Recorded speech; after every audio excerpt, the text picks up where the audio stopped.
Welcome back to the deep dive. We're here once again to take a really complex stack of sources. We're talking articles, expert predictions, clinical research, and just distill it all down into the most powerful, actionable knowledge we can, all tailor-made for you. Today, we are diving deep into your personal wellness toolkit. And, specifically, we're looking at the tools that matter most when you're being really proactive about your health. Exactly.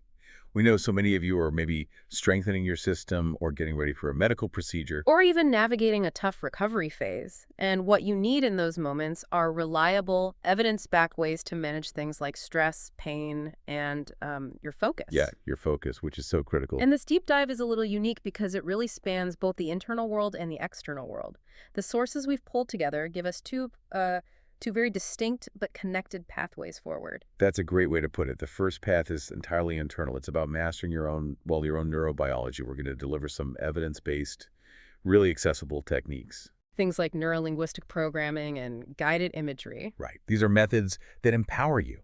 They empower you to proactively control your emotional and physical state, which, that essentially puts you in the driver's seat of your own healing journey. Okay, so that's path one, the internal.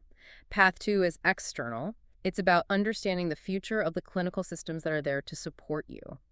So we're going to look at some expert predictions for 2026 healthcare trends. We'll focus heavily on how clinical-grade AI is going to, dramatically impact efficiency and quality of care. And crucially, we're also going to unpack how consumer transparency is finally becoming a central issue. Especially in drug pricing. That's a huge one. It's moving from just a background issue to a real demand for patient empowerment.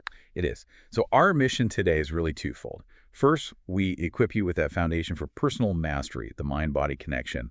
And then we give you the foresight to understand and navigate the rapidly evolving tech systems that underpin your care. Okay, let's unpack this. And we're going to start right there with those powerful tools you can begin using today to influence your own physical and emotional state. So when you're focusing on wellness, and this is especially true for anyone navigating recovery or preparing for, any kind of complex medical event, your state of mind is, well, it's absolutely paramount. It's everything. It's everything. And guided imagery, or GI, and neurolinguistic programming, NLP, these aren't just marginal practices anymore. They're increasingly being recognized as essential complementary therapies. So you're seeing them in actual clinical settings now. Oh, absolutely. We see them deployed in hospital settings, specifically to do things like reduce pre-surgical anxiety or enhance a patient's comfort after a procedure. And when you look at the mechanism behind something like guided imagery, it's not magic, is it? It's pure neurophysiology. That's it, exactly. The sources define GI as a complementary therapy that uses descriptive, usually very calming language to intentionally create vivid mental images. And the goal is just to get you to relax. The specific goal is to promote deep relaxation and dramatically reduce stress. Okay, so the core mechanism, as you said, is rooted in this fact that the brain and the central nervous system find it almost impossible to tell the difference at a neurological level between something vividly imagined and actual physical reality. Yes. It's nearly impossible for the brain. Can you help me understand that a bit better? Because I think that's the real aha moment for a lot of people. If I'm sitting in a chair, just imagining a positive outcome, what is my brain actually doing? Well, let's flip it and use a negative analogy first, because we've all experienced this. When you imagine a major stressor, maybe a difficult conversation you have to have, or you're thinking about a medical scenario that scares you, your amygdala, which is the brain's fear center, it fires immediately. Right, you feel it in your body. You feel it instantly. Your body releases cortisol, your heart rate shoots up, and you experience the actual physical symptoms of anxiety. You are, in essence, generating a threat response when no immediate physical threat exists at all. You're creating the stress just by thinking about it. Precisely. Yeah. So guided imagery just flips that switch by intensely and repeatedly imagining a positive, calm, successful outcome. Let's say a body that is healing efficiently or a procedure that goes perfectly smoothly. You are bypassing that fear response. And producing real physical effects. Real positive physiological effects. A reduced heart rate, decreased blood pressure, and this is the crucial part, the release of feel-good neurotransmitters. You're not just, hoping for a positive outcome. You are actively training your body to experience that positive outcome ahead of time. And that incredible power is why we're seeing GI move so quickly into the mainstream clinical world. It's not just for say, generalized anxiety anymore. Not at all. It's being used for very specific, very intense physical challenges.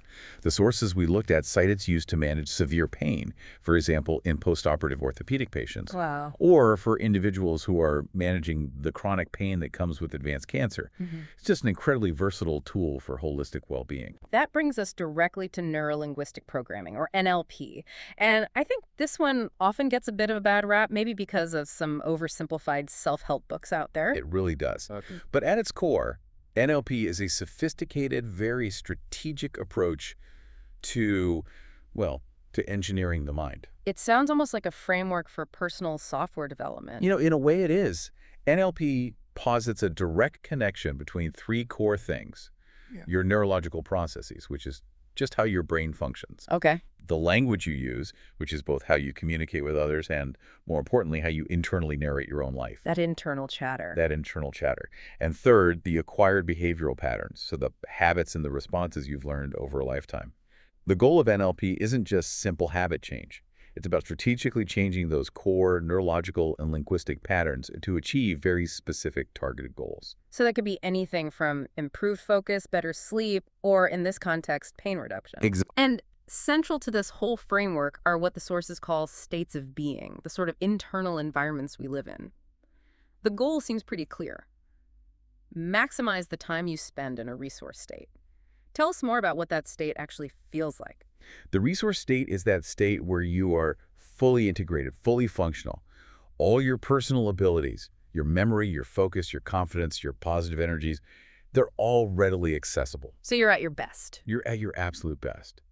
And it's often accompanied by a tangible positive feeling. That could be joy or a sense of power or just profound peace. For someone who's facing a medical challenge, being in that state means they're optimally positioned to, follow complex instructions, communicate clearly with their doctors, and actively aid their own recovery. And the state we obviously want to avoid is what they call the stuck state. Correct. The stuck state is characterized by that feeling of being blocked or overwhelmed or just distressed. This is where your resources, your inner strength, your cognitive abilities, they feel completely inaccessible. And if you're dealing with, say, a stressful diagnosis or some really difficult physical therapy, the ability to shift quickly from that stuck state to a resourceful one that's maybe the single most important skill you can learn. It could be. It gives you agency right when you feel like you have none. Our sources also point to this concept of the core state, which seems to be more profound than just a temporary resource state. Yes.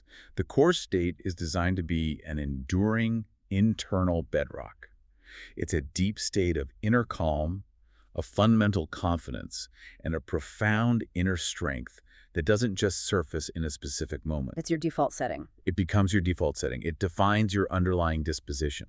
So it's considered vital for any kind of long-term transformation and resilience, especially when you're navigating significant life-changing health challenges. It's about optimizing that default setting. So how do we get there? If someone's listening to this right now, maybe they're preparing for a recovery and they need an immediate practical tool they can use. We have to talk about anchoring. Anchoring is the bridge. It's the bridge between the theory and immediate action. It's an advanced NLP technique that allows you to link an intense, positive emotional state like confidence or focus or deep relaxation to a specific, unique stimulus or cue. It really does sound like Pavlovian conditioning, but for your emotions. It is, precisely. It's rooted directly in Pavlovian stimulus response theory, but NLP really expanded it beyond just, environmental cues like a bell. Right. The stimulus or the anchor can be tactile, a specific touch. It can be visual, auditory, or even olfactory, a smell. Think about how a specific piece of music can instantly make you feel nostalgic. Or how the smell of antiseptic can instantly trigger nervousness in a hospital. Exactly. Those are naturally occurring anchors. Yeah. NLP allows us to consciously and deliberately set positive ones. Okay, let's break down the technique. It's often called the RACE-E process because the specific steps here are really critical for it to work. The first step, R, is recall. Yes. You must recall a vivid past experience where you genuinely felt that desired resource state. And it has to be authentic and intense. This isn't just about remembering a nice moment. It's about reliving an emotional peak. So you have to really feel it again. You have to feel it. Absolute success, total mastery, or an overwhelming sense of calm. The more intense the emotion you can recall, the stronger that anchor is going to be. And the sources offered a really fascinating a caveat for people who might struggle to recall a moment like that. Yes, and this is important. If a person just can't naturally recall an intense positive state, the practitioner can guide them to create what's called a constructed state. What does that mean? It involves imagining a person, someone you admire, like a confident athlete or a calm historical figure who embodies that state you want. And then you mentally step into their body, so to speak, to experience that feeling fully, using rich sensory detail. Which brings us to A for anchor. You apply a specific unique stimulus right at the peak of that recalled or constructed emotion. Why does it have to be unique? It absolutely must be unique so you don't accidentally fire the anchor in everyday life. For instance, if you anchor confidence to clenching your fist, but you clench your fist every time you drive in traffic, You'll dilute it. it becomes eluded and completely useless. So a common unique tactile anchor is something like squeezing the tip of your earlobe or maybe pressing your thumb and ring finger together, something you would only do for this specific purpose. Okay, then we have C, which is a crucial separation step. Change state. Yes, after you set that anchor at the emotional peak, you have to consciously interrupt that state. You need what's called a separator state. Like what? It can be anything. Count backward from 10, or think about a really unrelated, boring task like sorting your mail. This ensures that the resourceful state is linked only to the cue, not to the process of memory retrieval you just went through. And finally, E for evoke or test. You simply fire the anchor, you squeeze that unique finger combination again, and you check that. You instantly and powerfully re-access that desired resourceful state. It doesn't work perfectly the first time. You just do it again. You just repeat the entire racy process. And that repetition is actually the beginning of a crucial next step, which is called stacking. And stacking is what makes this technique truly resilient, right? It's Well, not just a one and done thing. Absolutely. Stacking is what makes it robust.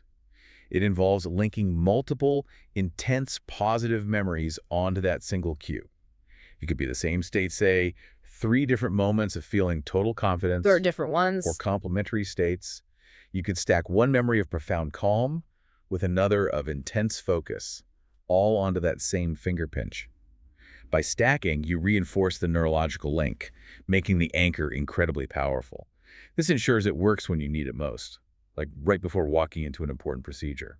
Before I move on to the science that backs all this up, let's quickly revisit that VAG model you mentioned earlier, because it seems to relate directly to the quality of the anchoring and the imagery. Yes, VACOG is central to the whole sensory experience of both NLP and GI. It's an acronym. It stands for visual, auditory, kinesthetic, which is feeling olfactory, which is smell, and gustatory, taste. Okay. NLP practitioners understand that we all tend to process information primarily through a dominant sensory channel. Some of us are more visual, some more auditory, and so on. So you have to speak the brain's preferred language. That's a perfect way to put it. To make an anchor or an imagined scene truly vivid and effective, the language you use, even in your own head, should match your preferred channel.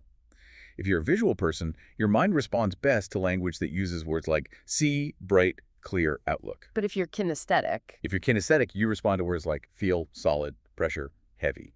Utilizing VACOG ensures that the practitioner, or you if you're self-anchoring, is communicating with the nervous system in its native language. And that just exponentially increases the technique's effectiveness. so that level of sensory detail is the difference between a weak anchor that kind of works And an automatic, powerful resource state trigger that works every single time. That conversational deep dive into the technique is great, but as we promised at the top, we need to shift to the empirical evidence. For those of you listening who really appreciate knowing why these internal tools are clinically valid, the sources back all this up with concrete brain science. Yeah, and this is where it gets really fascinating. One of the sources was a randomized trial that used electroencephalography, or EEG, to measure brainwave activity while subjects were undergoing guided imagery. So they were literally watching the brain's response in real time. In real time. And the aim was to move beyond just subjective reports of, I feel calmer, and actually quantify GI's impact on cognitive performance and attentional control. Now, when we talk about self-regulation techniques and brainwaves, I think most people's minds immediately jump to sustained meditation. How does the mechanism for guided imagery differ from that? It differs pretty significantly.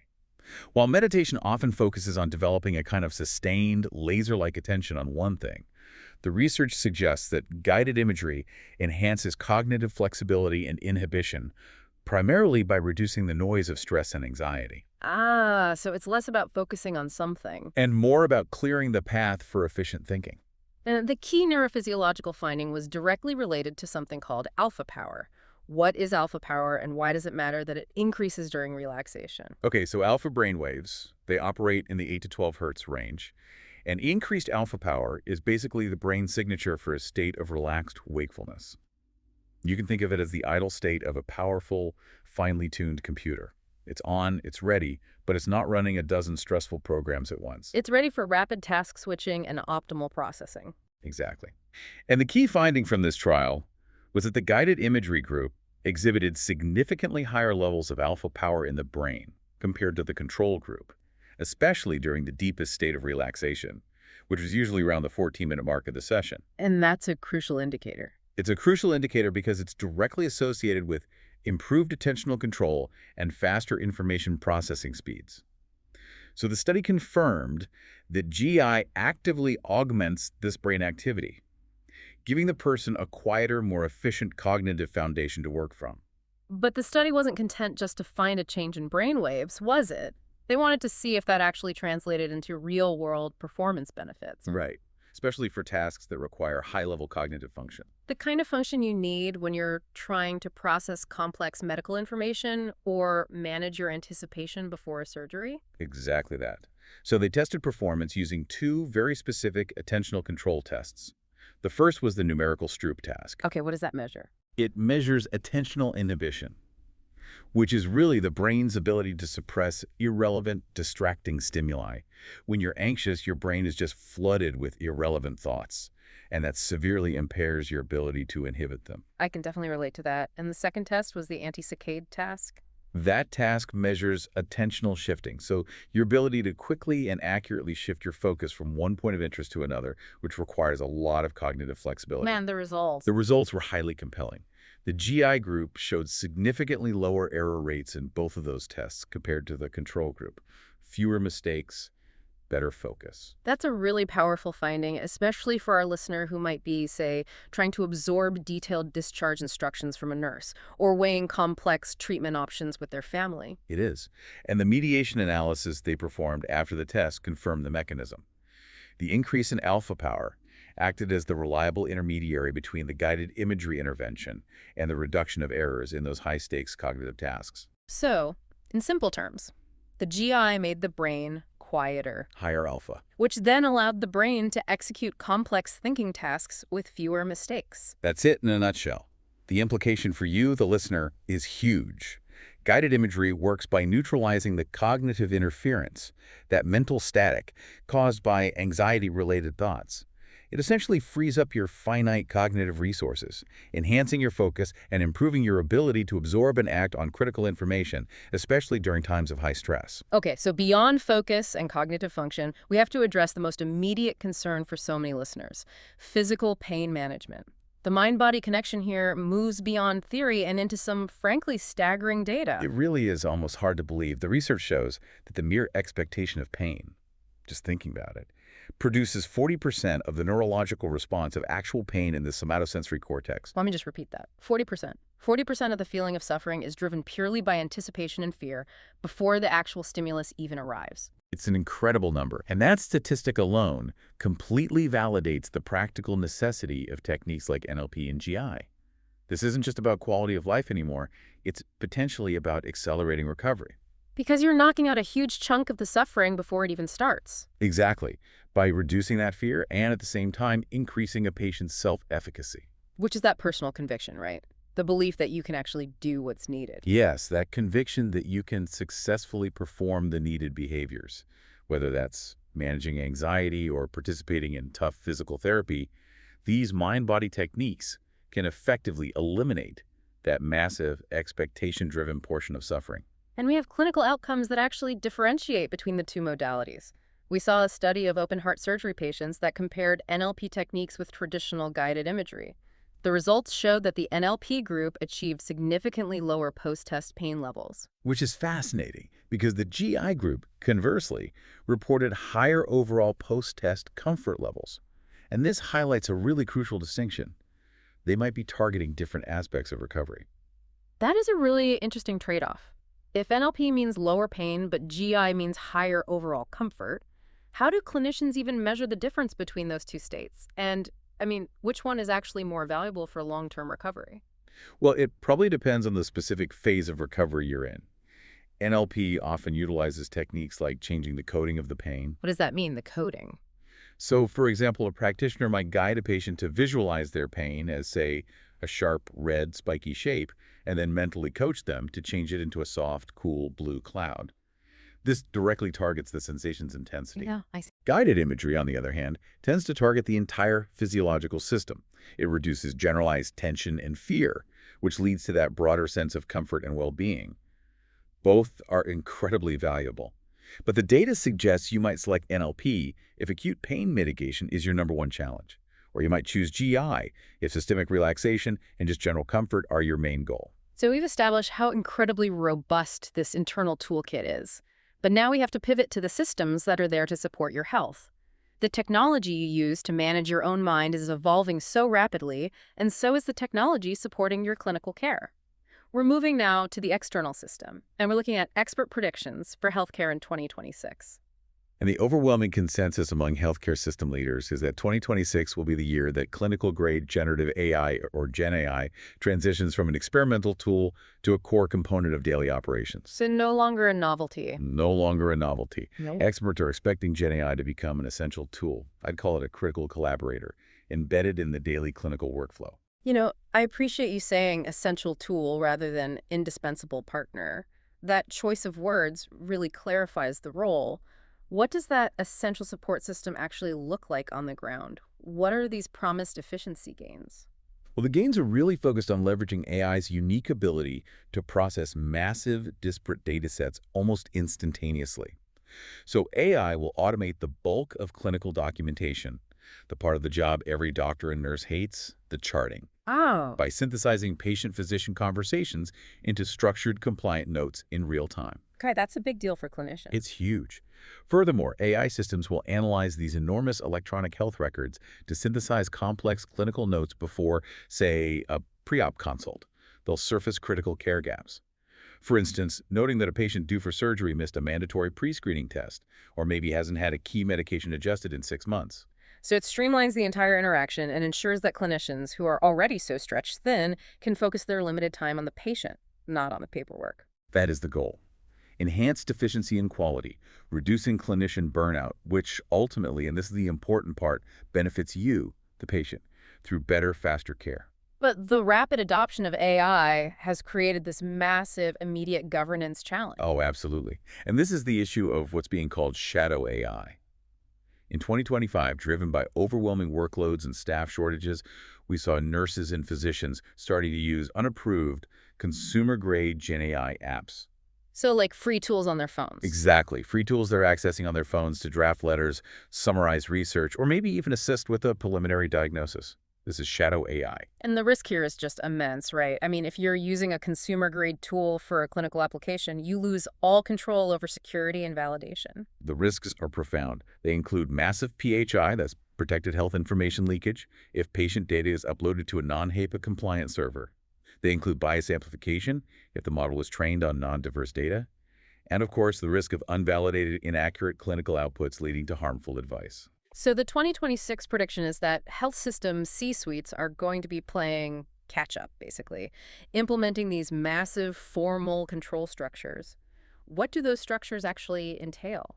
Well, the solution involves implementing formalized, organization-wide governance frameworks and compliance policies that are specific to AI use. Some forward-thinking organizations are even exploring what they call AI safe zones. So like a sandbox. It's exactly like a sandbox. Yeah. These are controlled environments, virtual training grounds, where staff can safely experiment with approved AI tools and data sets without any risk of contaminating real patient records or exposing sensitive data. This kind of proactive governance is going to be crucial as regulatory scrutiny inevitably intensifies. And trust is the core requirement for success here. What standards must these clinical AI systems meet to earn that trust from both clinicians and patients? There are really 4 non-negotiables. First, the systems have to be rigorously validated, proven to be accurate through peer-reviewed testing. Second, they must be transparent with their source citations. allowing the clinician to immediately verify where the AI drew its conclusions from. That's huge. That's huge. Third, they must be trained only on expert-validated evidence, not just scraped, generalized internet data. And fourth, they have to be protected by regulatory guardrails and what's called expert-in-the-loop oversight. Meaning a human is always checking the work. A human clinician always reviews the output before it affects patient care. The human is always in control. Okay, so moving from the back office to the consumer side of things, the sources are predicting a massive shift in transparency around costs, specifically drug pricing. And this is just a crucial element for anyone managing a long-term condition. It is. Transparency in drug pricing is set to become the next centerpiece of healthcare consumerism in 2026. This is a demand that's being driven by empowered patients, really across all generations, who are just fed up with opaque billing and unpredictable costs. What's driving this movement now? Is it just frustration, or are there new market forces at play here? It's a combination of both. Patients are demanding clear, accessible medication costs, and they're using digital platforms, price comparison tools, even social media influencers to find and share this information. But the movement is definitely being accelerated by intensifying market pressure. How so? Well, firstly, you have direct-to-consumer channels like Cost Plus that are entirely disrupting the traditional model by just eliminating the middleman. And secondly, there's just unprecedented federal scrutiny on pharmacy benefit managers, or PBMs, and health plans. And for our listeners, PBMs, these are those powerful, often invisible middlemen who negotiate drug prices between the manufacturers, the health plans, and the pharmacies. Why is the federal scrutiny on them intensifying so much right now? The scrutiny is intensifying because PBMs have been heavily criticized for practices that may actually increase drug costs for the consumer. Things like using these complex rebate systems that have zero transparency or prioritizing higher-cost drugs for their formularies. Yeah. So this scrutiny is forcing market pressure for affordable and honest drug pricing. And that gives you, the informed health consumer, a powerful advantage in negotiating your care and managing the long-term financial stability of your health. This push for cost transparency is particularly vital for, that wellness-minded older adult demographic who might be facing rising medication costs. We've talked about how AI is assisting in physical medicine, but if we connect this to the bigger picture, AI is also becoming deeply involved in detecting and addressing mental wellness, which, as we established with GI and NLP, directly impacts physical recovery. That's right. The sources really highlight that mental disorders, particularly depression, surged globally following the pandemic. And this pushed researchers to look for new diagnostic frontiers. They realized that social media platforms are actually these incredibly rich sources for revealing linguistic patterns related to mental health states. So how are they actually using AI to read between the lines? I mean, this isn't just counting the number of negative words in a post, is it? Oh, absolutely not. This is where advanced natural language processing, a different kind of NLP than the one we talked about for self-help, comes into play. Researchers are using highly sophisticated transformer-based models, you might hear names like BERT and Distilbert, to detect depression severity in informal posts, like the kind you find on Reddit. Okay, when you say transformer-based models and contextual embeddings, for those of us who aren't data scientists, can you give us a simple analogy of what that allows the AI to see that a simpler model would just miss? Sure. Think of a simple, older model as reading words like a dictionary. It sees the definition of sad and the definition of tired, and it just assigns a score. A transformer model, however, is like a highly skilled human reader. It reads the entire paragraph. It uses what are called contextual embeddings. Right. It sees the relationship between all the words in the sentence and in the post as a whole. This allows the AI to understand things like nuance, sarcasm, and highly informal, complex language. It processes the context from both before and after the current word, ensuring it understands the emotional meaning of the post, not just the keywords being used. And the methodology takes it even further than that. It does. These contextual embeddings are then fused with auxiliary features. That includes metadata, like the time of day a post was made, or the frequency of posting. That's combined with traditional linguistic markers. This comprehensive analysis allows the model to accurately classify depression severity, categorizing it as minimum, mild, moderate, or severe, even in really complex, unfiltered, user-generated text. That holistic approach sounds like it captures some really crucial nuances about a person's state of mind. And that leads to one of its most advanced capabilities, the detection of emotion drift. Emotion drift. Yeah. This technology doesn't just classify the overall mood of a post. It analyzes the change in emotional state across a single text. For example, it can note if a user starts a post with, say, mild frustration, but then escalates to severe isolation by the final paragraph. This provides these invaluable, nuanced insights into the trajectory of emotional escalation or relief, all in real time. Now, if AI can detect mental health states, the logical next step is intervention. And this brings us right to the ethical debate surrounding conversational AI chatbots, or CAI. Tools like Wobot and WISA are already out there, and they're modeling their responses after proven therapeutic interventions, most notably cognitive behavioral therapy, or CBT. And this is where we have to engage that ethical layer. A systematic review identified 10 main ethical themes concerning these psychotherapeutic chatbots. While all 10 are serious, the top two concerns, the ones expressed most frequently in the literature, are privacy and confidentiality, and safety and harm. Okay, privacy and confidentiality are pretty standard concerns for any tech involving sensitive health data. But what about the concerns that are specific to the conversational nature of these AI agents?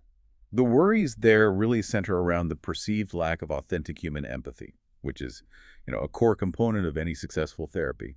There's also a genuine concern about the risk of these agents replacing necessary human-to-human contact. So, for individuals who are already vulnerable or isolated, relying too heavily on an AI for emotional support could potentially lead to even more social isolation. It could, even while it's providing some temporary coping mechanisms. And this all leads us to the fundamental philosophical and legal issue, the responsibility gap. If a CAI chatbot gives negligent advice, or it misses a high-risk indicator and a patient is harmed, who should be legally responsible for those autonomous decisions and recommendations? This is an incredibly complex legal challenge because CAI, by its very definition, lacks consciousness or moral agency. Therefore, some experts seriously question its fitness for critical tasks, like suicide risk assessment or managing emergencies.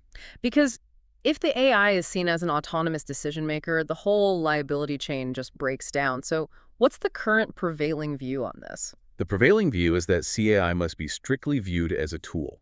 It should be seen as akin to other complex medical technologies, like an MRI machine or a surgical robot.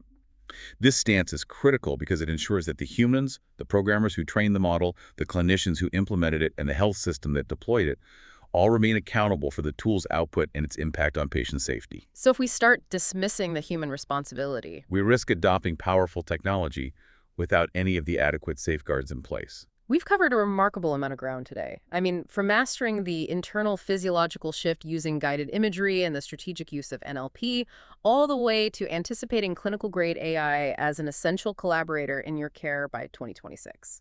And the through line connecting these internal and external paths is really empowerment. Whether that empowerment comes from achieving mastery over your own internal state, your focus, your pain perception, or from demanding transparency and accountability from the vast external systems that govern your care, knowledge is the central engine. Before we close out, here is one final piece of knowledge that builds on our deep dive into anchoring. It's a key technique for neutralizing those negative default patterns we all have. Right. We discussed stacking to make a positive resource state stronger, but NLP also employs a technique called collapsing anchors. This tool exists specifically to neutralize a previously existing negative anchor like frustration or fear or a specific phobia related to a medical setting. It does it by physically and neurologically absorbing that negative state into a pre-stacked, extremely powerful positive anchor. And the mechanism here is based on the idea of neurological choice. You simultaneously fire the negative anchor, the cue that triggers fear, and you fire the strong, stacked positive anchor, and you do it repeatedly. By creating this temporary neurological short circuit, the system is forced to choose between the two incompatible outcomes. And because the positive one is stronger. Given the strength of that stacked positive anchor, the human nervous system naturally selects the pleasurable or positive outcome. And that effectively eliminates the negative pattern, giving you a new resourceful choice when that old negative stimulus arises. Which leads us to our final provocative thought for you to explore on your own. The future of guided imagery is rapidly moving toward what's being called precision digital therapeutics. Imagine an AI that uses real-time personalized data from your wearables, like your heart rate variability and your skin conductance, and combines that with natural language processing from your voice commands to craft a real-time relaxation script. This script would dynamically update, tuned perfectly to your immediate minute-by-minute emotional state. So if technology can offer a tailored script to manage your body and mind with surgical precision, what does self-reliance truly mean in the wellness journey of tomorrow? Something to think about. Until next time, keep diving deep.